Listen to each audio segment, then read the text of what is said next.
esse semestre, o começo do ano, né? Ele veio sob o novo signo da mudança do governo geral, da União, com a eleição do presidente Bolsonaro e uma certa incerteza com relação ao que seria na questão macroeconômica, da política macroeconômica e outras tantas, né?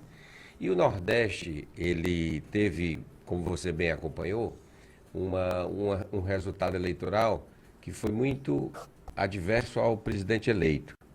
E havia uma preocupação natural de se proteger, eu diria, a bancada nordestina, a tese nordestina, no sentido de preservar as conquistas já alcançadas com o governo federal. Por exemplo, a manutenção das instituições de fomento, as instituições nordestinas, Codevasf, BNB, Denox, etc.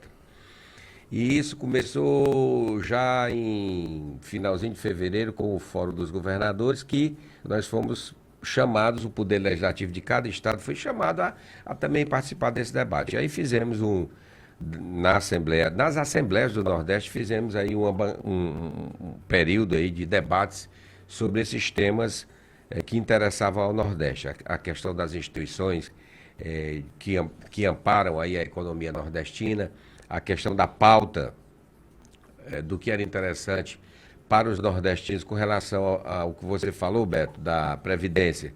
Existia, e isso foi um avanço que eu diria que a organização desse movimento, se não é o responsável direto, ele teve uma influência fundamental, que é a retirada do benefício de prestação continuada, chamado BPC, né? Porque todo o Nordeste se reuniu 2 vezes. Fizemos lá uma carta, tanto em São Luís como em Salvador, dizendo pontos que seriam inegociáveis para a bancada do Nordeste. Então, a retirada do BPC, a não retirada do BPC, ou a manutenção do incentivo, a retirada da aposentadoria rural, a retirada da desconstitucionalização da matéria previdenciária, porque uma vez que você tira a exigência de um número maior de votos, evidentemente fica mais fácil você alterar a lei, que é fundamental para preservar direitos dos que são mais apenados. Então, esses pontos todos foram recepcionados pelo governo federal, dada a pressão, eu diria, tanto a pressão popular, legítima, e a pressão desse fórum que se reuniu por 2 ou 3 vezes. Fizemos debate aqui da Previdência, fizemos aqui no Ceará, constituímos uma comissão de acompanhamento da transposição do São Francisco, liderada pelo deputado Guilherme Landim, que visitou, lembrando, vocês conhecem muito bem, lembrando a histórica luta do nosso querido, saudoso amigo, deputado Wellington Landim, pai do Guilherme Landim, e para nossa alegria, o Guilherme encampou essa mesma bandeira, e a comissão esteve há cerca de 15 dias visitando em loco 2 sítios do eixo norte da transposição, que é importantíssima. O senhor falava sobre transposição de águas do Rio São Francisco, o Beto Almeida também já está na ponta da língua com a primeira pergunta, mas antes de concluir essa linha de raciocínio sobre a transposição, que é um projeto, presidente, inadiável para ser concluído e fundamental para o equilíbrio do abastecimento de água da população do Ceará. Isso, e muito importante também para Fortaleza e região metropolitana. Então, o eixo norte, que já teve várias paralisações, recebeu a visita há cerca de 15 dias da comissão presidida pelo deputado Guilherme Landim. E breve nós iremos a Brasília agendar com o governo central. Acho que na Brasília a agenda toda está pautada nessa semana para a questão da votação da Previdência. E aí a analogia do que fizemos com o BNB, que fomos à Câmara Federal, ao Senado Federal, visitamos o presidente Rodrigo Maia e o senador Davi Alcolumbre, uma comissão de deputados das Assembleias do Brasil, do Nordeste do Brasil. A ideia é ir a Brasília também visitar o ministro para sensibilizar e fazer a reivindicação da retomada imediata das obras, porque já tem, salvo engano, o último dado era que 97% já tinha sido concluído. Está faltando aí 3% para trazer a água lá do São Francisco, entrando pelo Cariri aqui para o Ceará. Essa questão das obras é interessante, mas eu quero ainda antes voltar à questão da reforma da Previdência, deputado José Sardo. senhor como presidente da Assembleia Legislativa, eu sei que o Ceará já fez boa parte do seu dever de casa em relação à questão de mudanças, de alterações na proposta de reforma da Previdência, mas está aí, não deverá ser incluído realmente estados e municípios. O senhor, por exemplo, considera que as Assembleias Legislativas como um todo passam até agora uma responsabilidade muito maior no tocante a essa questão? Olha, quanto a isso, o governador Camilo Santana tinha feito, junto com a sua equipe, uma projeção aí do impacto da entrada ou não entrada do Estado do Ceará. O Estado do Ceará já fez algumas mudanças, como você pontuou, há alguns anos, inclusive aumentando a alíquota de 11% para 14%. 2016, que hoje a alíquota já é o percentual, para a gente traduzir, 14%. 14%. Então já fez algumas medidas de antecipação. E a repercussão imediata para o Ceará de entrada é quase zero. Evidentemente, o ideal era que se incluísse da reforma geral da Previdência. Então, esse desgaste a Assembleia Legislativa do Ceará não terá? Não terá, porque o que tinha que ser feito preventivamente, veja que aí o governo do Ceará, pronto, na sexta-feira estávamos lá anunciando 220 milhões do Tesouro para a recuperação de estados. Alguém perguntou ao governador qual é a mágica. Não tem mágica. É bom senso. Aí até se ancorando na sabedoria bíblica, em tempos de vacas gordas, juntar a economia para, no tempo de vacas magras, usá-las. Então foi o que o governo do Ceará vem fazendo ao longo, desde a época do governador Cid Gomes. Quando está bem a economia, ele junta, e num eventual, porque nem sempre nós vamos ter céu de brigadeiro. Você veja que a economia vem decrescendo aí já há anos. 2008 foi um período muito bom. Aqui para o Ceará nós tivemos algumas peculiaridades, como o ITBI de algumas grandes fortunas, né, que representou aí quase R$ 1 bilhão, né, na economia cearense. Aí tudo isso é prudência. O Ceará hoje investe. O governador sexta entregando 220 milhões de recuperação de estradas, na quinta entregando UPA e um prédio da Defensoria lá em Sobral. Todo dia está entregando uma obra, pagou a primeira parcela do 10º agora, sexta-feira passada, enquanto dos 26 estados da federação, 17 estão sem conseguir pagar o funcionalismo em dias. Né? O senhor fala com entusiasmo sobre esse equilíbrio das contas do governo do Estado. Isso significa dizer que mesmo com a retenção de recursos federais, com a diminuição na transferência de verbas da União, o Estado do Ceará vai conseguir manter esse equilíbrio para os próximos anos, presidente Sarto? É o que o governador Camilo Santana todo dia contabiliza acompanhando pelo computador o que está gastando, o que não está gastando, porque a previsão é que mesmo num cenário desfavorável de pouco recurso, como está acontecendo, por exemplo, o anel viário aqui de Maracanaú, que está parado há tempos, né, o governador vai retomar com recursos do Estado do Ceará, do Tesouro, porque o repasse da União não está acontecendo. E isso existe em algumas outras áreas. O governador está, de um modo muito precavido, entendendo que se não houver o repasse, o Ceará vai ter, evidentemente, claro, porque são repasses que são obrigatórios, né, que são convênios assinados. Mas, mesmo assim, essa é uma gestão diária, matar um leão por dia. E até hoje o Ceará tem conseguido. Deputado, o senhor é um homem experiente no Legislativo, está aí no seu 7º mandato. E a gente sempre vê aquela disputa em cada início, né, de legislatura nova pela formação das comissões técnicas da casa. Depois a gente percebe que as coisas se acomodam e aí as comissões técnicas acabam não produzindo, não gerando talvez o necessário.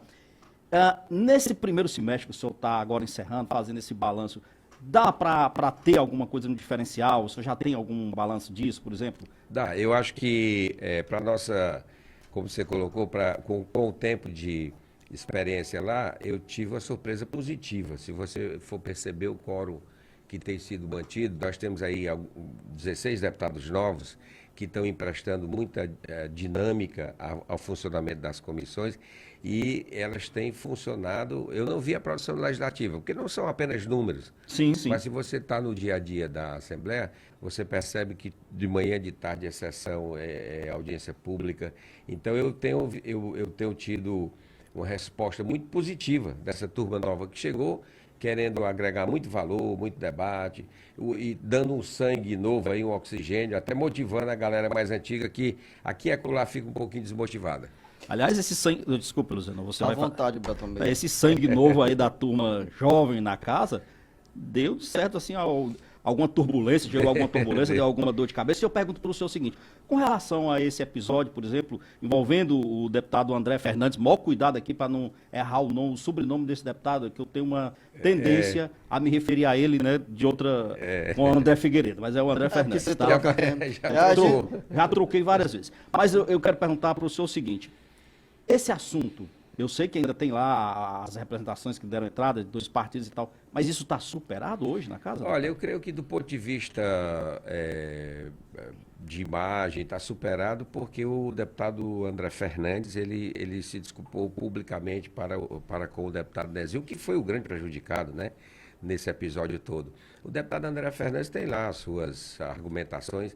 Entretanto, o que ele coloca que encaminhou uma denúncia, e eu faço essa crítica porque já fiz a ele pessoalmente. Eu digo, olha, até por um pouco de inexperiência, o deputado não pode encaminhar qualquer crítica a qualquer pessoa, ele tem que se aprofundar, investigar a denúncia. Até porque, imagine-se numa situação contrária, chega um adversário político seu lá e faz uma denúncia absurda, como foi essa que foi feita com o deputado Nezinho. O senhor teve uma conversa a sós com ele. Depois disso é que ele foi lá ao plenário e pediu desculpas. O senhor foi decisivo nessa história? Porque às vezes na ânsia de ocupar espaços e até mesmo pela inexperiência, como o senhor mesmo observou, acaba o jovem, no caso parlamentar, atropelando o que pode ser consenso de bom senso, de racionalidade e incorrer em um erro que, ao mesmo tempo, numa reflexão, o fez pedir desculpas. É isso. Na verdade, junta-se aí uma série de fatores, né? Talvez o momento político brasileiro que permite aí alguns excessos que você vê acontecendo no Brasil todo, você percebe acontecendo. Não é o debate de ideias, de projetos, aí vai até, às vezes, para o campo pessoal. E existe uma certa, eu digo, existe um mundo paralelo, né? Que vocês que têm aqui um complexo de comunicação que é todo estruturado, hoje tem, com a chegada dessas mídias, criou-se aí um mundo paralelo que as pessoas desse mundo paralelo imaginam que seja o mundo real. E o mundo real não é esse, o mundo real é o mundo composto por todos, né?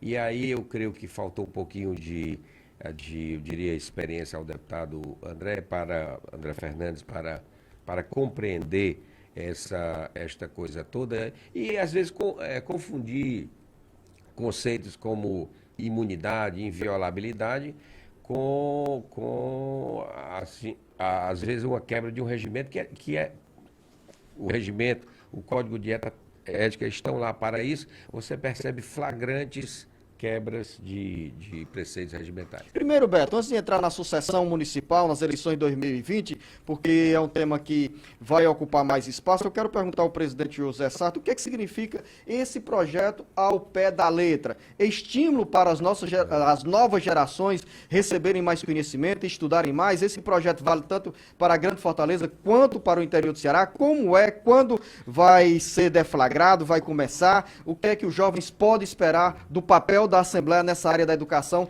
em relação ao pé da letra? Na verdade, esse é um projeto que está dentro de um contexto de pacote cultural. Nós vamos reeditar o Festival de Música da Assembleia, que o Roberto Cláudio fez quando era presidente, que começou a resgatar alguns talentos. Nós vamos promover uma quarta cultural. E esse programa ao pé da letra, ele está sendo executado em parceria com a Secretaria de Educação. Ele visa, da área do português, alunos do ensino médio, nessa faixa de 12 a 16 anos, que vão ser sabatinados, que vai haver um campeonato, vamos dizer assim, para mobilizar toda essa força da juventude em todo o Ceará. Já está andando, vão ser várias eliminatórias nas escolas públicas e as últimas eliminatórias vão ser feitas aqui na Assembleia, no auditório, em estilo programa de auditório, aquele semelhante ao programa do Luciano Huck, trazendo caravana. Soletrando. É o soletrando, né? Isso, para estimular. Veja que essa ideia não é só na área do português. nós devemos ter aí alguma que está sendo maturado, porque a ideia é estimular o aluno da rede pública, que já está muito bem aqui no Ceará, mas é estimular em concurso de redação, por exemplo. Esse ano nós tivemos os 400 anos do Martim Soares Moreno, fazer uma redação sobre isso. Então, pegar e aproveitar que hoje a internet, né, ela impõe alguns hábitos que você vai passando as mensagens, você está criando um novo português. E esse novo português, que é normal, até pela pressa você bota porque, você bota abreviado, às vezes comete erros. Eu diria, incorporação desses hábitos vão terminar prejudicando o Enem, porque no Enem a redação ela é cruel e ela avalia o português que é praticado na ortografia brasileira. Então, a ideia é, nesse pacote cultural, resgatar essa história, estimular aos alunos do ensino público, e aí nós vamos premiar diretores de escola, professores, alunos, e a ideia é um pouquinho mais ousada. Nós estamos estudando uma maneira jurídica de, pegando carona no que o governador está fazendo nesse centro de línguas que ele cria, né, Centro Cearense de Idiomas, o CCI, nós proporcionarmos, a Assembleia tem, através da Unipasse, o estudo de idiomas, é a gente capacitar esse garoto e dar um curso de intercâmbio para ele fora do país. Então, é mudar a vida de um garoto, de uma garota dessa. 7h51, Beto Almeida, 4 minutos o contemplam para falar sobre sucessão municipal com o presidente Sarto. Eu quero mais é ouvi-lo, então vou perguntar rápido. Vamos lá. Sobre sucessão, o Luziano falou e tem todo o interesse, porque, logicamente, o senhor, como presidente da Assembleia Legislativa, é um nome que está sempre em evidência, mas a gente observa que o senhor tem tido uma agenda bem movimentada, comparecendo a todos os grandes eventos, inclusive se reunindo com lideranças de classe, como na semana passada o senhor almoçou com toda a diretoria da CDL. O presidente José Sarto está hoje de olho também na sucessão municipal do ano que vem? Não, na verdade, Beto, é o seguinte, as pessoas às vezes esquecem, eu fui vereador de Fortaleza, eu tenho ligações com Fortaleza. 2 mandatos, não é, presidente? 2 mandatos, na verdade 1,5, porque eu vim para a Assembleia, eu tive o privilégio de ter sido presidente da Câmara, eu tenho uma ligação histórica com Fortaleza, ajudei o prefeito Roberto Cláudio a gente conceber esse projeto de Fortaleza, que hoje ele lidera com a maestria que é ímpar. Eu tenho ligações aqui com vereadores de Fortaleza, inclusive tem um irmão que é vereador, tem 2 irmãos, o Antônio Henrique, que não é biológico, e o Elpidio, né, que é biológico, né? Antônio Henrique, o presidente da Câmara. Presidente da Câmara. E a minha agenda em Fortaleza já existia previamente a situação de ser presidente da Assembleia. Então, na verdade, eu não diria que é uma grande coincidência, mas eu tenho ligações históricas com Fortaleza. Em todos os meus mandatos, sempre tive uma votação muito boa em Fortaleza. E eu só acredito, Beto, que a eleição é uma questão do ano que vem. A pauta hoje que está sendo imposta aos gestores é a pauta administrativa. O prefeito Roberto Cláudio recebeu agora uma injeção aí de 1,5 bilhão, vai ter que se rebolar para fazer as coisas acontecerem rapidamente, porque passou e as pessoas imaginam que esse dinheiro cai do céu, que são várias instituições financeiras que estão bancando esse recurso, mas esse recurso vem desde o primeiro ano da primeira gestão do Roberto Cláudio, que ele foi atrás, demorou 6 anos para que ele conseguisse vencer o protocolo da burocracia, né, dessas instituições, passa pelo Senado, passa por uma série de coisas, e agora que esse recurso chegou aqui. Então, na verdade, este ano é o ano de ajudar ao governador Camilo Santana a fazer uma administração e, no que puder, ajudar o prefeito Roberto Cláudio a cuidar de Fortaleza, porque a crise econômica, o Ceará não é uma ilha, Fortaleza não é uma ilha, afeta diretamente a economia da cidade e do estado, mas mesmo assim, tanto a cidade de Fortaleza, que recebeu agora um prêmio de uma instituição internacional na área de mobilidade urbana, na área de ciclovias. Fortaleza foi reconhecida, não é órgão governamental, é uma instituição internacional privada que veio aqui colocando Fortaleza assim, sob os holofotes do mundo.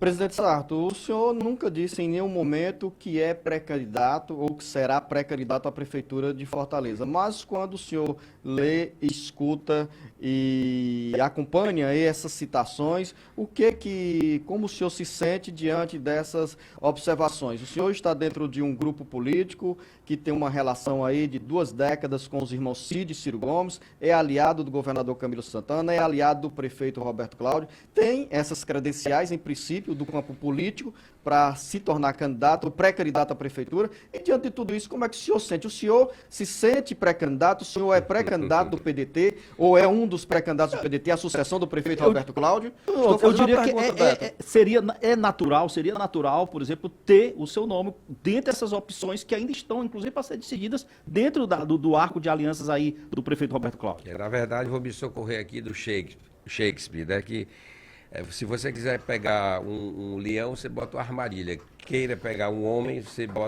pega pela lisonja.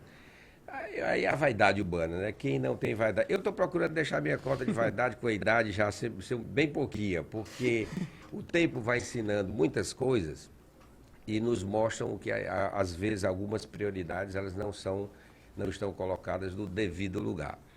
Eu procuro, isso aí parece lugar comum, mas eu procuro defender um projeto para o Ceará. Um projeto, tanto que já tive sonhos anteriores de presidir a Assembleia, depois que vi que, no momento, surgiu o Roberto para ser presidente da Assembleia, já com um projeto, a ideia de renovação de quadros políticos, e eu percebi claramente que aquele era o momento que não deveria e tal, e acho que o mais importante é você defender um projeto para o Ceará, um projeto para Fortaleza.